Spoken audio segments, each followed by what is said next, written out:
The Basement Room, a short horror story about endless torture. Awakening. When I opened my eyes, the first thing I noticed was the silence. Not the absence of sound, real silence. The kind that presses against your ears like deep ocean pressure. My head throbbed, as if I'd been asleep for years, and my throat was dry like dust. The ceiling above me was bare concrete, cracked and uneven, with a flickering light bulb hanging from a wire, swaying slightly though there was no breeze. The bulb made a soft, ticking noise each time it flickered, like the second hand of a clock, counting time in reverse. I sat up slowly. My back ached. The floor beneath me was cold and hard. A stained mattress sat beneath my body. No sheets, no blanket, just filth. I touched my chest, my arms, my face. I was whole. No blood, no injuries, just fear. There were no windows. One door, steel, heavy, seamless. No handle on my side. Where am I? That thought repeated in my head like a chant. Where am I? Where am I? What did I do? First instructions. A sharp click echoed from above. I looked up. A red light had appeared in the ceiling's corner. It blinked once, then stayed on. A hidden speaker crackled. Please remain calm. You are in a controlled environment. The voice was genderless, toneless, inhuman. Not robotic. Worse. It had been stripped of all identity. We will begin shortly. I backed into the corner of the room, hugging my knees like a terrified child. Begin what? For a while, nothing happened. I sat. I waited. I whispered to myself to stay calm. Then a panel opened in the wall to my right, sliding sideways with a hiss. Inside, a chair. Not just any chair. Metallic. Strapped. Wired. At first glance, it looked like something from a dentist's office. On second glance, it looked like a throne for a god who delighted in agony. Please take your seat. I didn't move. The voice repeated, this time louder. Please take your seat. When I still didn't respond, the red light above me pulsed. A sharp tone buzzed in my ears, high-pitched, slicing through my skull. I screamed and covered my head. Take your seat. My legs moved on their own, like a puppet. My hands shook as I approached the chair. The moment I sat, cold metal cuffs snapped shut around my wrists and ankles. The headrest leaned back, and something tightened behind my neck. A buzzing sound filled the room. I heard something. Charging. No. Pain. White hot. Nerve-deep pain shot through my body. Every muscle seized. I couldn't scream. My jaw locked. My eyes bulged, filled with tears. Then, darkness. The loop begins. I woke back on the mattress. Same ceiling. Same light. No wounds. No burns. Just sweat. My body hurt as if I had run a marathon and been hit by a car afterward. I sat up and looked at the chair. Gone. The wall was smooth again, as if it had never opened. Did I imagine it? No. I could still smell the metal, the ozone, the stench of burnt fear. A few hours or minutes. Later, a slot opened near the base of the wall and slid forward a small metal tray. A lump of gray paste. No utensils. No explanation. I was starving.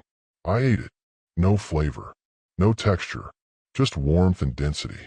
It didn't satisfy me, but it quieted the hunger. Then the light went off. I was alone in the dark. The wall of time.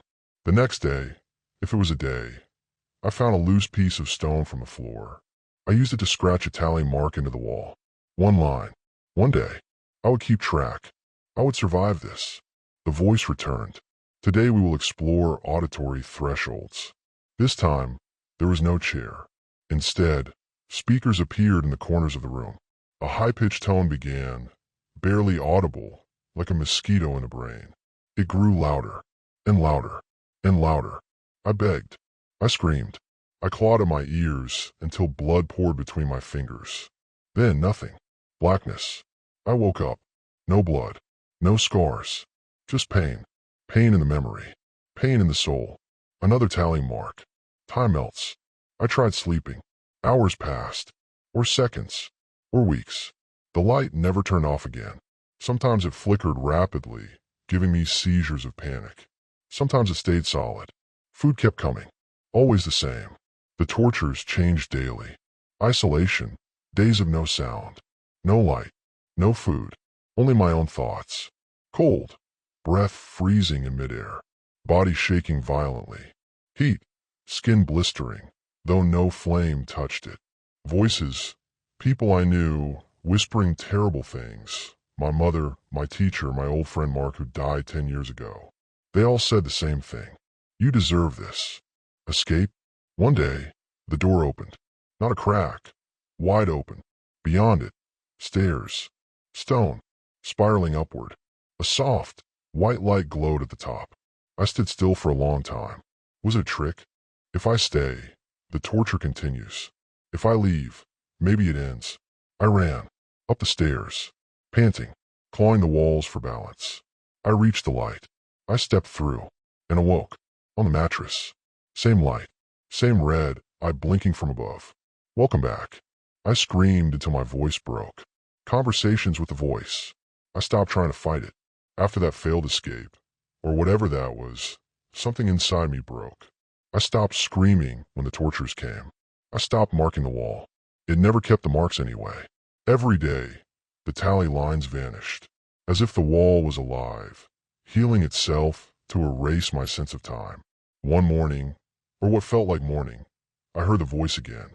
But this time, it asked a question. Do you believe you are being punished? I froze. It had never asked me anything before. No, I said hoarsely. I don't even know why I'm here. A long silence. You will. That was all it said. The mirror room. That day, the wall slid open again. But it wasn't the chair. It was a mirror. Full length. Bright lights shone above it, humming softly. The room behind the mirror was sterile. White walls, white floor, white ceiling. A perfect cube. Enter the room. I hesitated. Enter, or you'll be assisted. I stepped inside. The lights were blinding. I squinted at my reflection. What I saw wasn't right. Yes, it was me, but twisted, gaunt, eyes sunken, skin pale and stretched. My mouth seemed to twitch on its own. Then it moved. Not me.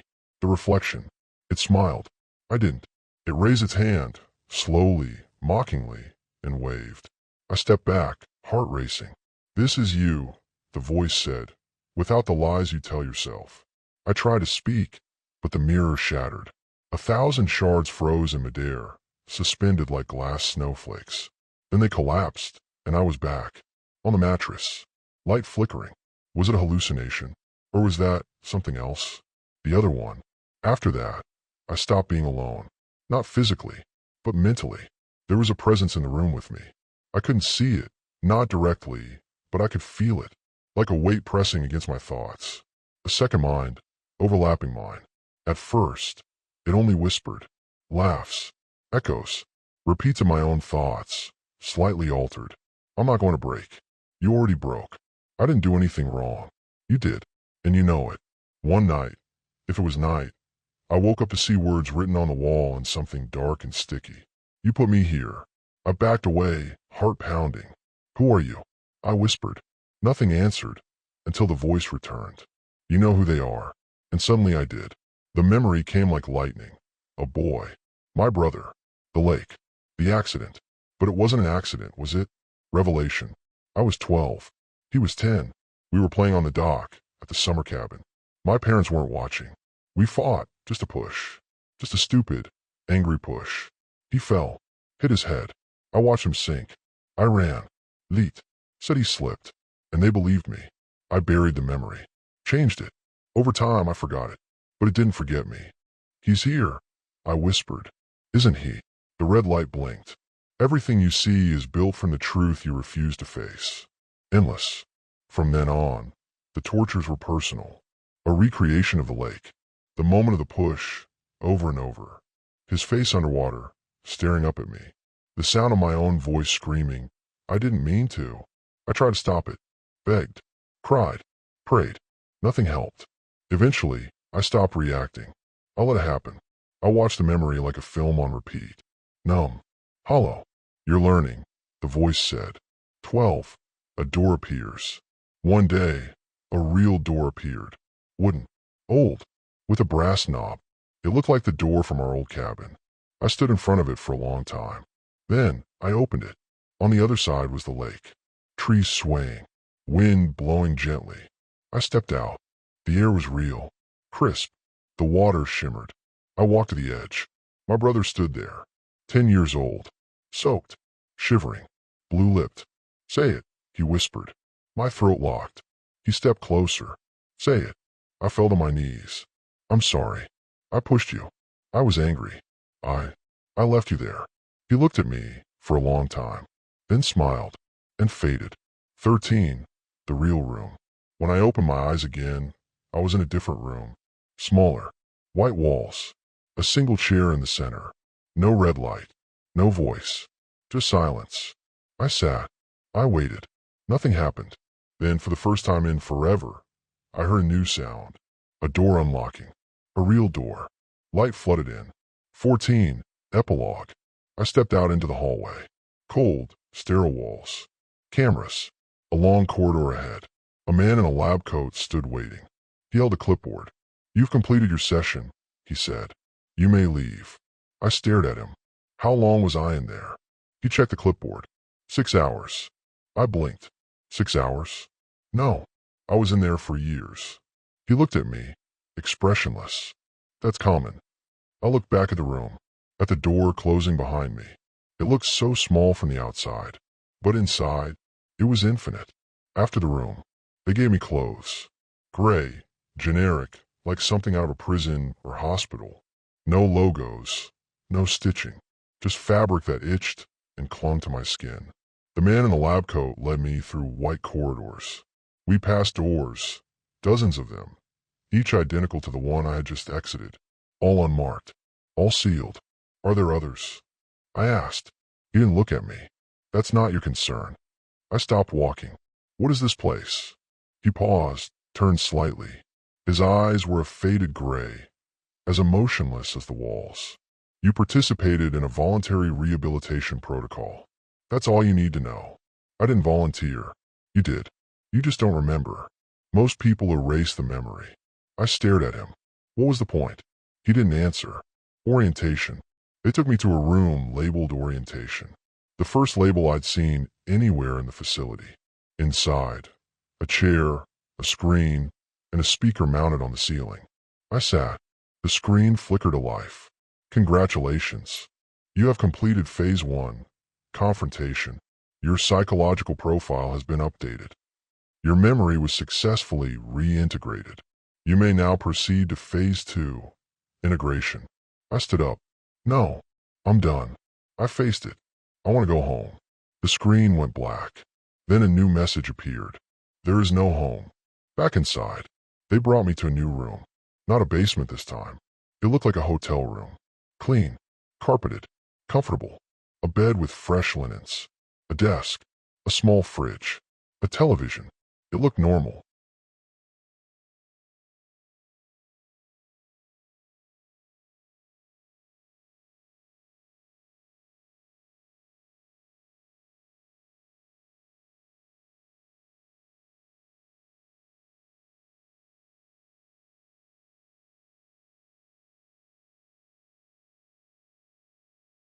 I can't live with what I did. I don't want a second chance. I want a pain. I want to earn the chance to forgive myself. I blinked at the screen. I did this to myself. The thin man nodded. Every subject signs the contract. After the truth is rediscovered, they're free to go. So why am I still here? He looked back at the monitor. Because you haven't forgiven yourself yet. The others. They gave me a choice. I could return to the surface, memory intact, consciousness restored. Or I could stay. I could become part of the program. Not as a subject, but as a guide. A voice. Like Dr. Lane. "You'd still be in the system," one of the women said. "But with agency. Purpose. You'd help others reach their truth." I asked how many people were in the program. They didn't answer. I turned toward the wall of screens. Hundreds of faces. Trapped in their own rooms. Screaming, praying, rocking, reliving. Maybe some deserved it. Maybe some didn't. But all of them were broken. The choice. I sat alone in the corridor outside the control room for a long time. Long enough that the lights dimmed. They gave me one final message on a small tablet. "We will not ask again. Choose your door." There were two. A black one, labeled Surface Exit. A red one, labeled Observer Integration. I stared at them both. And I thought of my brother, of the boy in the corner who said, "You're me, aren't you?" And of the others still screaming. Final entry. Observer log 47. The screen flickers on. A voice speaks. Calm. Familiar. Mine. Hello. My name is David. I'm here to help you remember. You may be frightened. You may be in pain. But trust this process. There is something you've forgotten. And it's time to face it. The subject in room 92 curls on a mattress, crying. I watch the monitor. I wait. It always starts like this. The first rule they teach you as an observer is never interfere directly. I followed that rule for a while. Watched silently. Spoke only when scripted. I monitored subject 92 for 3 weeks. She was mid-stage. Guilt unconfirmed. Trauma memory unrecovered. She screamed to the walls. Talked to ghosts. Marked tally lines that vanished. It was all familiar. Too familiar. Her room was almost identical to mine. Same crack in the floor. Same mattress stain. Same red light. I didn't say anything about it at first, but something in me stirred. A sense of deja vu, or something worse. Subject 92. Subject 92's name was Lena. They never say the names out loud. We're not supposed to humanize the subjects. But I found her file. Lena M. Reyes. Age, 34. Trauma index, unresolved. Self-submitted. Crime, unknown. I watched her resist the simulations. She didn't break like I did. She was angry, sharp, clever. She started looking for patterns. Why is the light flickering every 16 seconds? Why do I hear a heartbeat behind the wall at night? Who's breathing under the floor? She was waking up too fast. Observers began noting behavioral anomalies. They scheduled memory extraction acceleration, a process I'd only seen once. It didn't end well. The extraction room. They took her out of her simulation, strapped her to the chair, injected the serum. She screamed names. Her father, her sister, a child, but not her own. She's fragmented, one technician said. Her memory layers are out of sync. Should we reset? No, said a voice from the ceiling. Dr. Lane, let her break. We need raw integration. I watched from the booth. I knew I wasn't supposed to feel anything, but I did. Because I remembered that chair. I remembered how it felt when no one stopped them. Forbidden file.